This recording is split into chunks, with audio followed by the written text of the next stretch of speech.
Привіт. Торі, привіт, ти що там робиш на моєму горщику? Торічка, що ти там робиш? Ти хочеш в хату? А на вулиці тепло, сонечко, гуляй на вулиці.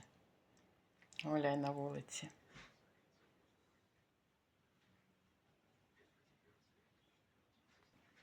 А оце мої помідорчики Red Robin. Скоро буду пересаджувати їх на постійне місце. Буде дуже цікава пересадка. Прослідкуйте і обов'язково подивіться. Буде цікаво.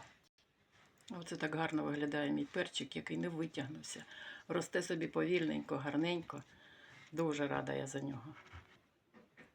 Це перчик з насіннячка, який я зібрала, купила у грудні місяці. У листопаді місяці і посіяла в грудні місяці. І оце так гарно він зараз виглядає.